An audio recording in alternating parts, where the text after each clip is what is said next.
Hey guys. So yeah, little trial run here. We're gonna play around, see what I can do here. I have some kind of the best lighting. Need to buy a light for over here to shine in my face, so it's not just one side. I'm two face. Ooh. Anyway, I think my left side's better anyway. There's some glare. It's not freshly shaved. Oh, so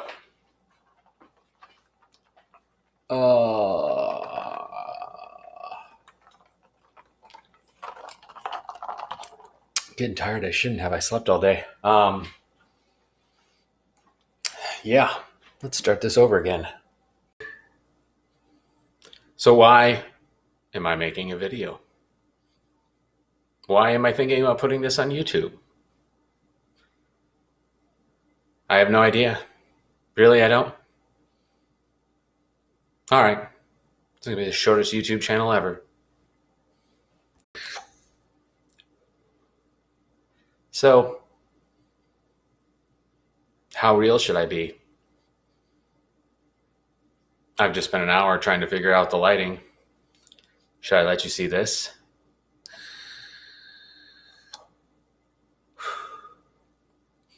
Especially that, considering evidently I don't know how to use it. Yeah, I'm worried. What if that just happened? And I don't know what to say. What if I'm too real and I offend somebody? What if I don't care?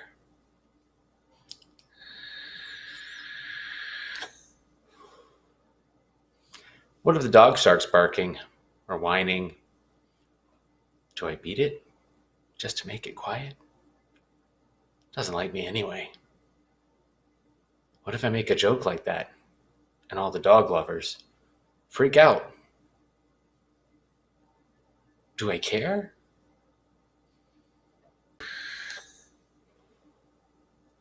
But the thing is, then these things come up. They bubble up in my head and they bounce around, and I think them over and over again and refine them, and I think they're kind of funny.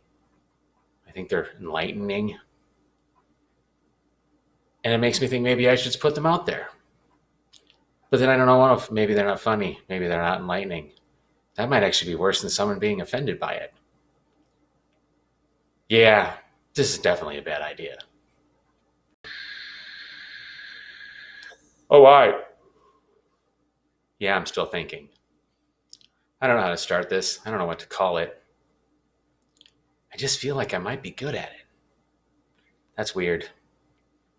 The problem is that every time I think about putting something out, I put a post on Facebook, I then get this really excited feeling, followed by several days of complete anxiety at the fact that I might have hurt somebody's feelings.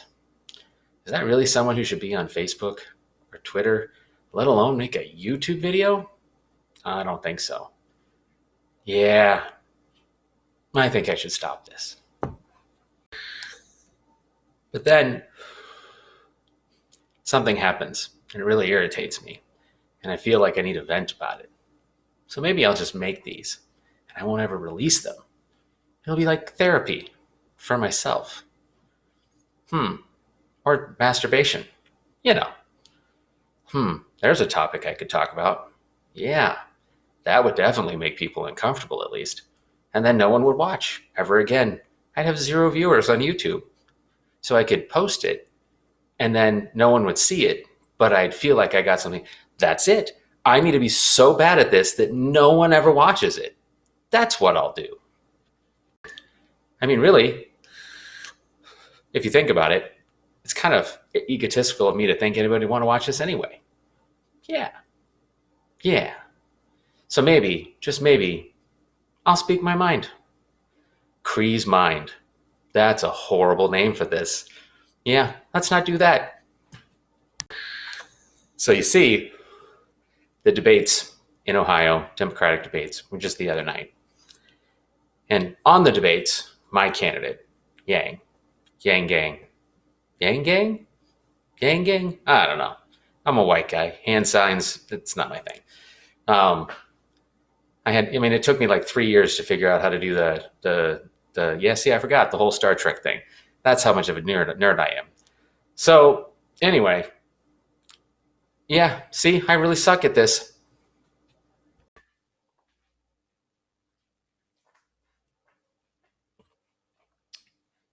Okay, so let's try this again. So, one of the things I want to do on this channel is to take kind of current events and things that are happening that catch my attention and place them into a larger perspective, historical, economic, just larger kinds of ideas. And there are kind of two reasons I want to do. The first reason is the fact that it's kind of personal, that I will see something that doesn't make sense. It's like a shiny object that catches my attention because it just doesn't seem to fit, like a diamond on a beach or something. And it kind of looks at it, and I'm drawn to it. I have to look at it and study it until I can fit it into that larger complex.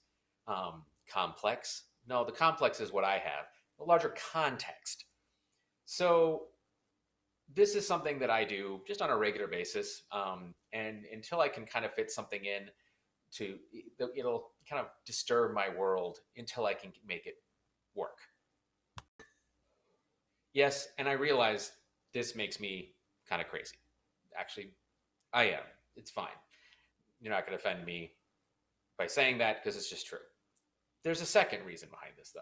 And this is the thing that really drives me crazy because I don't feel in the moment and around people that I can ever really talk about it. And it's the fact that much of the world sounds reasonably ignorant to me on a regular basis because they'll say things from two larger kind of viewpoints right next to each other. And they won't realize that that doesn't make sense. Like that believing one of these things and the other, it doesn't, they don't jive with each other. They can't be dance partners.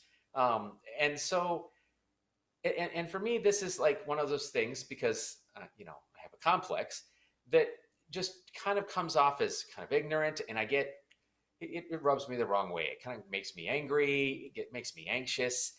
I don't like it when people do it. So maybe this YouTube video, will become super, super popular. Channel, not video, whatever. So maybe this YouTube channel will become, super popular. And maybe people around the world will realize that it's important to have kind of a larger theme and larger ideas kind of controlling and ruling what you do. And now you might ask, why is that important? And really, it's, perfectly possible to go through and live like this. People do it all the time. But it makes you susceptible to lots of bad things. Anything from being scammed by a, organized criminal over the phone or by politicians for years, because you're more you get caught in this framework of this idea, not realizing that it's counter to really everything else that you do. And they will trick you. And because you didn't look at it and you didn't say, hey, this doesn't seem to fit with this, you'll go around and say and do and act on ideas in your head, beliefs, we'll call them, although I don't love that word, but beliefs, because, that someone has sold you on it. And you can't call them on it because you didn't realize it doesn't really fit with your larger viewpoint of the world. And the larger viewpoint of the world is something I think is kind of important, but it's complex, and it's something I've kind of worked on about what's mine, what's the kind of the main points that I need to kind of say, I believe these. These are the things that drives my personal beliefs and how I want to act in the world. And this is not a normal thing to do. At least my wife tells me it's not a normal thing to do. So part of what I want to do is to talk about those kind of larger points. And then also just point out those little shiny diamonds in the beach that just don't make sense. And this brings us back to the debates that I was talking about with a different shirt on. So, wow, brain fart. Wow. So, the debates happen. Andrew Yang is up there, my guy, having a good night. And he's making a really good, strong point about the fact that, we really have to be kind of gruff with Russia about this election interference thing because it's a big deal. And so we need to set standards with this and really kind of start from scratch and move forward on making sure they understand that we won't put up with this anymore.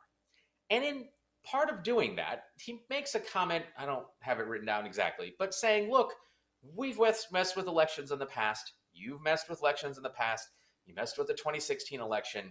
We're going to just draw a line in the sand, say, hey, the past was the past, but this can't go on anymore. You can't mess with our elections without us considering it an act of hostility. Perfectly good, reasonable point. Totally logical, no problem. And then Amy Klobuchar has what I like to call a baby boomer meltdown. She triggered like you wouldn't believe. And if you don't work or spend much time around baby boomers, let me tell you, triggered baby boomers are so much worse than triggered millennials. Triggered millennials can be occasionally irritating. Triggered baby boomers, we're talking tears, crying, like full mental breakdowns. It's horrible. So she spazzes out and says, I don't think you can draw a moral equivalency between us and Russia. And I literally, before she even was done with the comment, my brain went nuts. Because that's not a diamond in the beach. This is like a big, giant, like cow turd, white sand beach. Like, what the hell is that? So first of all, let's just start with what I'm not going to talk about in this video. That trying to draw a moral equivalency between us and Russia, we fought a Cold War for against each other.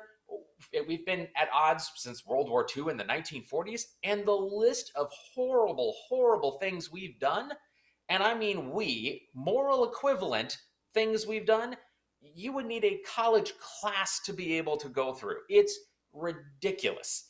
Just the concept of this. So that just freaked me out altogether. Just the little part of that. And she goes on and, spews about all the nasty things she thinks Russia's done that we've never done in her short little comment. And really from there, I was like, okay, so what's your point? Like, you bring this up, there's got to be something behind it. And then there wasn't. And I, took a couple deep breaths. I said, this is Amy Klobuchar. I mean, come on, people. She's at 1%. I never liked her in the first place. Again, politically, she's, I don't know, I don't even want to get into it. Okay, maybe I'll get a little into it. Politically, she's like if Joe Biden and Hillary Clinton had a kid, that's who she'd be, even though she's only a couple years younger than them. So I just was like, okay, who cares? No one, this is dumb. It's a debate. All kinds of dumb things are getting said. I'll move on. But then the news media, good old CNN, and of course, our wonderful friends at MSNBC jump all over this because evidently they think that by attacking Yang on this, that they are going to somehow get him not to succeed anymore. That because they can't take on the 160 whatever policies on his website, they were going to pick off of half of a line he said in the debate. And this has come up over and over and over again when he gets interviewed. He gets interviewed by Rachel Maddow. She wants him to pick out which country that we've meddled in his elections that bother him so much. And he kind of doesn't really freak out. He just kind of is like, what? Like finally just says, take your pick of a couple South American countries. And let me tell you, the reason he's having problems answering that question is in the last, 40, 50 years, it's 80, 90, 100. Someone will have to fact check this, but it's a lot of countries that we have meddled in elections with. This isn't like unknown fact. This is hardcore in textbooks in high schools fact. Like This is crazy. So this is one of those, yeah, like things. Like it just goes, it's a diamond, it's a pile of poop. Now it's a big pile of shit. And I'm just going, what is going on? And why does this bug me so much? And then something happens that honestly I haven't listened to that much, but Hillary Clinton is on some podcast and slyly basically tries to, you know, not sound too much like Trump, but slide in a comment that Tulsi Gabbard is a Russian plant. I think technically what she said was that the Russians really, really like her, and she's going to run a third party campaign to get Trump reelected. I don't know where this came from. I was like, what the heck? So all of a sudden, it's like we have all of these random comments that make zero sense. Like, why would people be saying this? These are supposedly, the big kids in the room. These are the ones, oh, we can't do that. That'll never get passed. That's not realistic. They're the grown-ups in the room. And I mean, literally, they're doing things that you couldn't explain if a kindergartner did them. So one of the things that this kind of made me think about is, oddly enough, a person I hadn't thought about in ages. And his name is Ralph Nader. Who? Some of you will remember him. But yeah, Ralph Nader. Like Green Party, maybe, from the 90s. Again, I have very little memory of him. But he made one comment that has always kind of stuck with me. And that comment is that there really isn't much difference between Republicans and Democrats. And I think it maybe stuck with me because I remember my parents just being super angry about this. Like this just made them very mad. They would go on listing all of these things that were different between them. And part of me always kind of was like, yeah, but I think you might be right. But it was never one of those things that I necessarily put, again, into my larger framework of things. It always kind of remained as one of those little diamonds on the beach where I'm like, I don't know if I agree with that, but I kind of do. Like it just didn't really click. And at the time where you had the moderates really in control, there were these differences that they would point at. The Democrats were for labor. The Republicans were for the religious right. They would talk about things like abortion and unions and all of this stuff. So they had these issues that they'd be like, see, we disagree on this, this, this, and this, and this is why you must vote for us over them. But then I think the thing that kind of made me stick in my head was, wait, why do you have to tell me about, like, why are you having to make this case? Everyone was a little too emphatic about it. Like, it seemed to me if there were that many differences, you wouldn't have to highlight them. They should be reasonably obvious. So, I don't know, that just stuck with me over the years. But I think it might be now that we can see this more clearly than ever. It is, I think, in retrospect, when we go back, to where we were in the 90s, and we realize that one of the most racist bills that's been through Congress, Joe Biden and Clinton pushed through. I mean, the crime bill in 94 or whatever it was is seriously, I mean, it's literally created more slaves than there were in the age of slavery. This thing is horrible. And it was pushed for by Democrats. You can look at, let's take the case of labor, which, by the way, has been utterly destroyed by free market economics, which, by the way, were also pushed for by all of the moderate Democrats and also supported by the moderate Republicans. And it made me think about the politics of today. And I think we maybe realize that for the first time in a long, long time, we actually do have two parties. They're not Republican, they're not Democrat. They're corporate funded and people funded. And it makes for some maybe unusual bedfellows when you start to think about it. But if you stop to think about the politics of Hillary Clinton and Bill Clinton and George W. Bush and H.W. Bush, it's really easy to draw massive comparisons into the things they're for. And maybe it's because this is so true now that we can see this, because Trump is just out of nowhere. Like the norms have all been ripped down, And so you tend to take a look back and you look at the norms and you go, hold on a second. Where did these become our norms and how did they get shifted? Really conservative, crazy conservative. We'll talk about this later. Crazy conservative. So now you look at that and you start looking at Amy Klobuchar and Hillary Clinton sounding an awful lot like Mitt Romney and George Bush. I mean, literally, the stuff coming out of Klobuchar's mouth is straight out of the Bush Cheney crap about during, the wars. Like anyone who says anything about anyone else that's not positive, you can't say anything about negative America that's not positive. You can't look at any of these facts about America that don't cast us in the best light, or you're a Russian. And Hillary talking about Tulsi Gabbard, who wants to talk to foreign people and mostly just doesn't want our men and women out fighting wars that gain us nothing other than oil. Crazy idea. Medic in the military actually seeing the actual cost of this and that she's passionate about it. But she's a Russian? What? So when you see that kind of all of a sudden veil being pulled off and the similarities, and then you look at the other side. And then you also see some other interesting bedfellows. So on the other side, I just recently read an article that actually was giving Yang kind of a backhanded compliment. And they were comparing him to Ron Paul, saying basically he's become as successful as Ron Paul. He has a very strong base of voters who support him. He can raise a lot of money from them, but he never really did anything. And that's kind of the point of like, okay, so he's going to be this guy, he's going to have, kind of slightly libertarian ideas. And, there'll be a lot of people talking about him. There'll be a lot of buzz. It won't really be from the media. It's going to be more grassroots, but he's not going to do anything. Now, personally, I don't think that's true at all. I think there's a lot of evidence to show otherwise. But I'll be honest with you, I'll take the compliment, and I think Yang would too. That's great.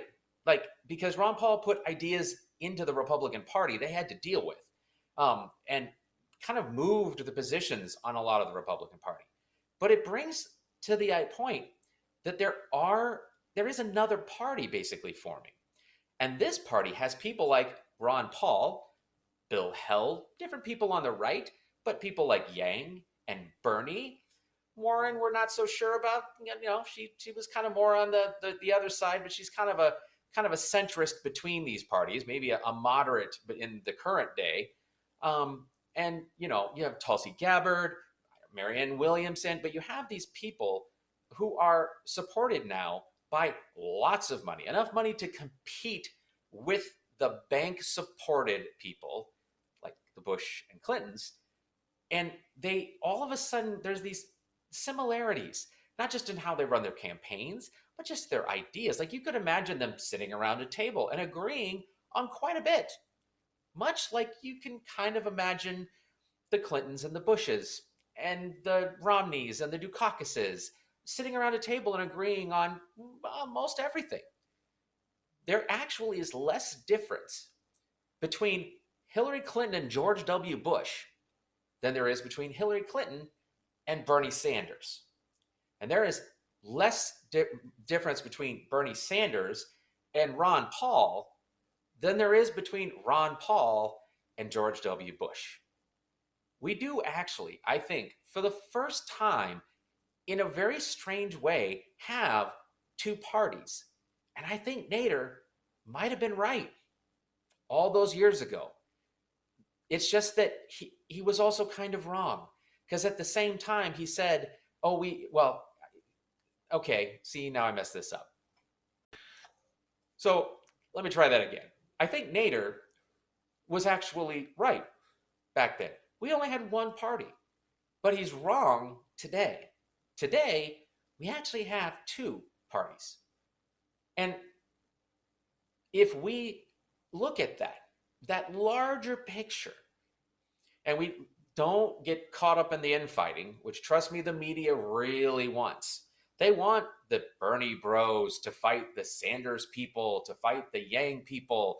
They want the Ron Paul and the Bill Weld and these independent and libertarian kind of thinkers and ideas to fight each other. But the discourse today is these people are actually now very much headed towards power. Because what we're actually talking about is the difference between a wealth tax and a value added tax, which, by the way, is an argument about which is one is more effective at doing the same exact thing, garnering the money from the very, very top and spreading it out on everyone else. The difference between a federal jobs guarantee and a $15 minimum wage and a UBI, they have the same point. It's just a different way of doing it. We have this group of people looking at these ideas and kind of coming at it. You know, you look at AOC, a star within kind of the younger generations, and going to be a huge star in the future of our politics. But this is a very different idea. And I think we need to not get caught up in being so angry with each other that we don't realize the fight, and I'm going to say we because I'm definitely in that camp, that really the fight is against the establishments. If there's a neo in front of your political ideology, that's who we need to be focusing on. And we also need to call them out when they start acting and proving that they're all just one group, like Nader said, that they've actually been one political party like Mexico ruling us for years. Sorry for that. I got on a little bit of a rant. I won't explain the Mexico comment. If you didn't get that, look it up. Anyway, wow, I really do have an amazing amount of brain farts. Okay, let me recenter the point here a little bit. So, if we have two parties, and I don't know what to call these because it's a newer idea to me, but we'll have the Neo Party, right? Although I don't like that name because I like the Matrix too much. But for now, we'll call them the Neos, right? And then we have this other party. And the thing is, if you take that larger framework, like I like to put things into, you realize how much really makes sense. So first of all, I mean, just look at the divisions that we start seeing in the name calling that is kind of encouraged, again, by our media. Let's just look at the capitalism socialism debate, which, first of all, a socialist Democrat or democratic socialist or whatever they're calling this, they're not socialists.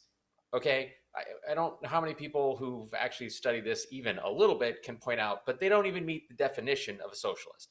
I have never heard Bernie Sanders or AOC say anything about wanting the government to take over all of the, the gas and of the electric and the transportation and the manufacturing and the, and have the government run all of that, which, by the way, is what a socialist is.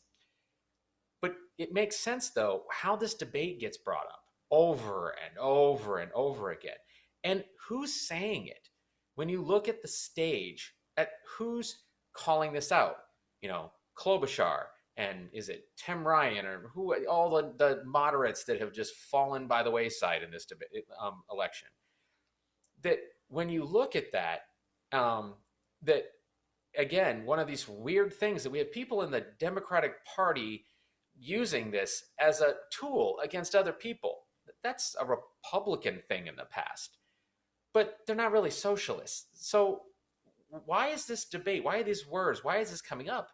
And you realize again that that's out there to divide and cause infighting in the community of this other party. It's a way to make inroads and keep them all separated in small little groups and not be able to gain any momentum.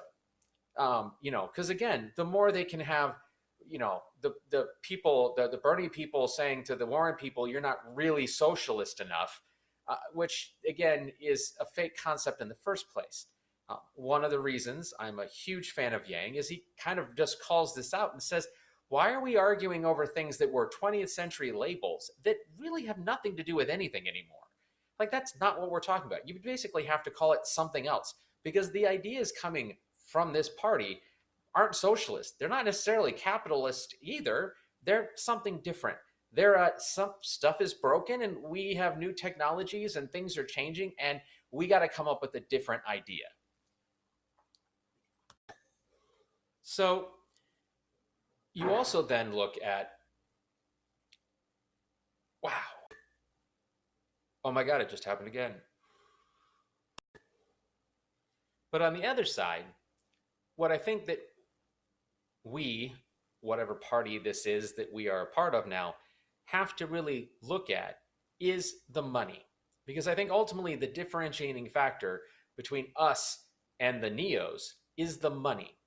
And so instead of getting caught up in whatever 20th century label they're trying to put on stuff, what we have to look at is where their funding is coming from.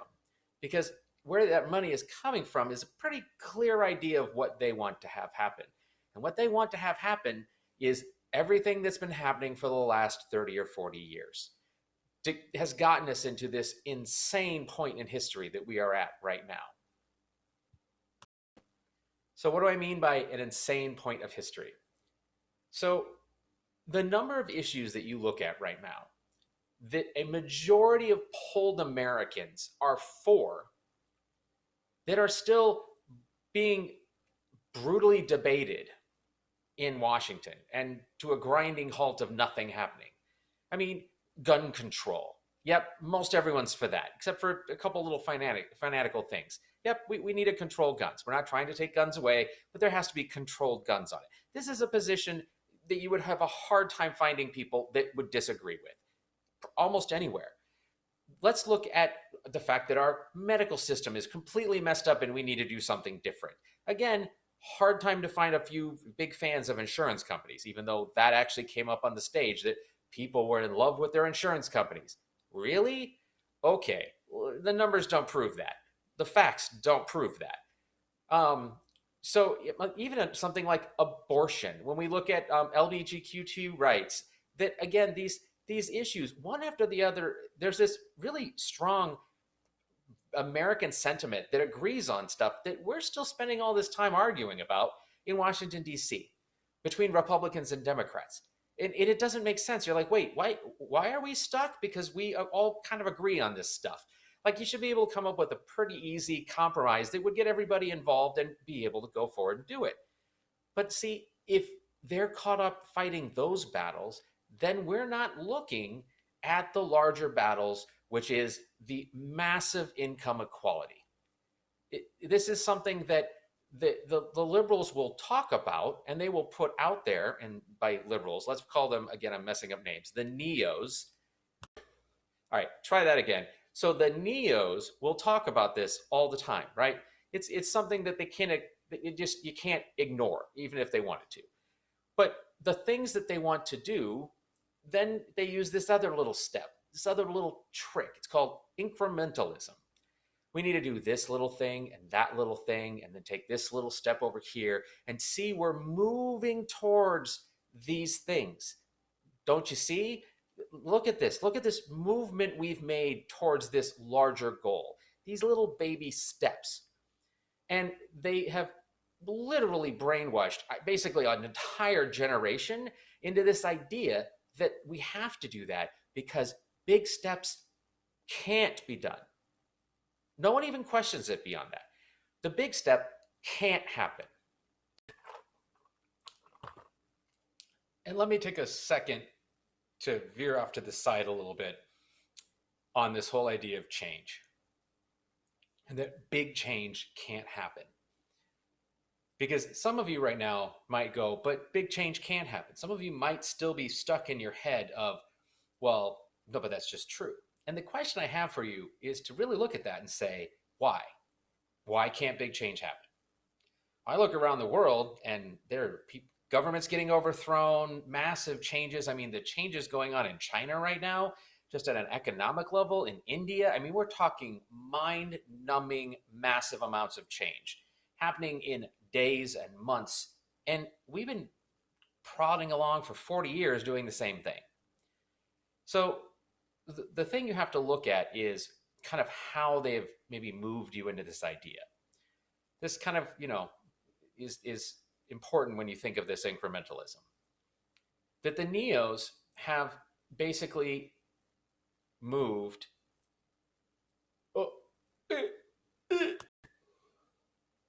So the neos have used a couple tricks to kind of make this idea come from. And so it's something you get supported in a couple different ways. One of the largest things is the unintended consequences. There is this idea that if we make this big change, these unintended consequences might happen that will be worse than what we're in right now. And the problem with that, in just a logical sense, is that if things are messed up now and you never try to make them better. So again, if we look at right now and the number of systems, let's take healthcare. The healthcare system, I really hope anyone listening to this can say, is the fact that we spend $18 trillion a year on healthcare is ridiculous. If you disagree with that, then I can't help you. But so let's take the healthcare system. So to look at that, and we see the healthcare system, and you just take a glance at it, you don't have to do much. And all of us just in our own experiences know this is rotten to the core, that there are big complex issues, but this thing we have going on now is crazy. And if you don't need any more proof than the opioid epidemic, then I could give you a million examples. So, but what they would say is, but if we make this change to the system, oh, some bad things could happen. I just saw an ad on the TV the other day from drug companies saying, if we make a change, we might actually make it so that new drugs are never made and we'll never solve the cure for cancer. I'm not kidding you. It was an actual ad on TV. That this is the kind of the mindset that they get into with this. But what's crazy is it just on an odds perspective, you could stay where you are, which is untenable for most of the country. It doesn't work. But the fear of something new or different that might be bad is somehow again, in certain people's brains, it just freaks them out and they go, oh, no, well, we can't do that then. Because there might be unintended consequences. And what's even crazier is that they can actually pull this off in this country where you can literally just go to Canada and walk around and see a country running a different system, or the UK, or any other European system, and the world didn't come to an end. No one's, lying on the street corner dying. There's not lines of thousands of people in a communist era hospital, all drab and gray. Nope, it's running just fine. They're all happy with it. They all like it. It's no problem. But they have actually gotten into your mind enough to say, but that kind of change, it's a big change, even though it's a proven change and a research change and well thought out and tested, it's a change, so it has to be bad. So the other one that the neos use, this one, might sound familiar for anyone who's a supporter of a candidate who's not Biden or Warren, or actually at this case even Sanders. So I'm being a supporter of Yang, and I'll walk around and I talk to people about the idea of the freedom dividend, his UBI. And it's amazing how many times people will tell me, that sounds great. I really like that idea. The more I looked into it, it's a great idea. But it'll never happen. There's no point for me even to think about it, because there's no way you'll ever make that change. And this one makes my brain pop on a regular basis, because again, it's one of those things that people say that I just want to go, oh my God. So basically, we have been brainwashed into thinking that no change can happen, so we shouldn't try. They've actually gotten the entire country of the United States, and basically, 99% of the baby boomers have just been sold this bill of goods and bought it wholesale. Don't make changes, because one, they might have unintended consequences, and two, you'll never convince so-and-so down the street, so it's never going to happen. So don't worry about it. Just move on and live your life in the pain you're in right now. I mean, literally with the medical stuff, sorry about your broken leg that you can't afford to get fixed. Just walk on, because we're not going to change the medical system so you could actually fix your leg. This is insanity. And the thing is, I know many people who would maybe consider themselves a neoliberal, but I don't think they're really opening their eyes to the fact that they've been sold a bill of goods like this. And it isn't the Republicans, because that's the first thing you're going to say. Oh, that's a Republican thing. That's what the Republican says. My side never said that, but they have. And they have done things, but they don't want to look at it. And this is also really the third thing against change, is that even if it would come up, they then have this wonderful two-party system, the neoconservatives and the neoliberals, and they'll just grind it to a halt in infighting, with just name calling in the football game of politics, which is really entertaining and has nothing to do with actually making our lives better. So when you look at this larger picture, that we maybe actually for the first time have two parties, I think it's important that if you're interested in kind of moving forward and not sick and tired of kind of the way things are, the response is not to just throw in the towel. The response is not to believe everything is impossible. The response is not to ignore politics. It's to really join this massive army of people who are ready to change this. And the thing is, again, by dividing things, they look and say, well, there are these Bernie supporters and these Warren supporters, and there's the Yang supporters, but when you look at that group, you look at the libertarians and the disaffected, the Obama Trump voters, and the people who are really ready to take some big steps and get us out of this muck we've been in. It is a massive amount of people. It is a majority of people.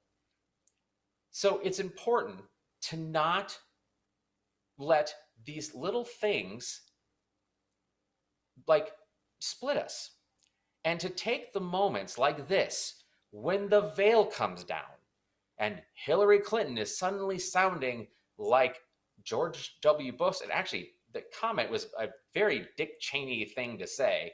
And you have Amy Klobuchar up there on the Democratic stage, that you call it out and notice it. And that you also then look at the people who are pushing for the same things you're pushing for, even if they want to do them in a slightly different way. And that you come together as a group and say, look, we have to kind of think of us as our own party, that we can have this infighting and this disagreements, but we're not them. That there has to be an us and a them here, but it is not a Republican and a Democrat. It is not a Trump voter. It is not, any of the stuff they're trying to sell you. Because again, on this, I have to kind of make an aside on the Trump voter thing. Diverting, sorry. But we also have to look at that and say that there are lots of people who voted for Trump who didn't vote for Trump, but they voted against the establishment. And I almost don't like that word either. They voted against the neos, right? That's who they were voting against. And that when you take this group, if we thought of ourselves as a party, if we worked together as a party, we don't like this idea that change is impossible. No, change is easy. Change is simple. Change is right around the corner. But see, you have to think of it in a different, larger scheme. Because if you keep doing it with the Republican, Democrat, red, blue bullshit that you are being fed on MSNBC and CNN and Fox by all of the companies, which, by the way, are all supported by the same advertisers, follow the money, all of a sudden you go, wait, we do have a group of people and of money who are willing to pool their resources and support candidates and have good conversations that we can take into Washington, not just at the federal level, but at the state level. But every time you fall into that red-blue thing, you have to stop and go, wait, why am I doing that? Because that is where we then suddenly move further and further away. It seems less and less possible. Because it is. It's absolutely possible. And again, gonna go back to my guy. Look at the math. Look at the numbers. Look at the polling. And then the thing you have to realize is, again, that's that shiny little diamond in the sand. And you go, wait a minute. Hold on a second.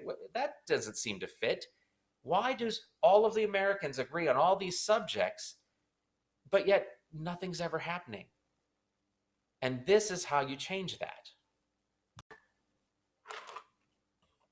And this is why I think I need a YouTube channel. If any of that made any sense at all. How snotty, bitchy Amy Klobuchar and a random comment by Ralph Nader many years ago kind of can change the way I see things or think about things. And it's not like that was a new idea. It's again, it's kind of in my head, but the clear delineation of all of it kind of comes from that kind of random stuff.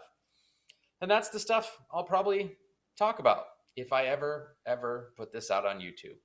Or I'll just watch it and think I'm really, really good on my own computer. Have a good night, guys.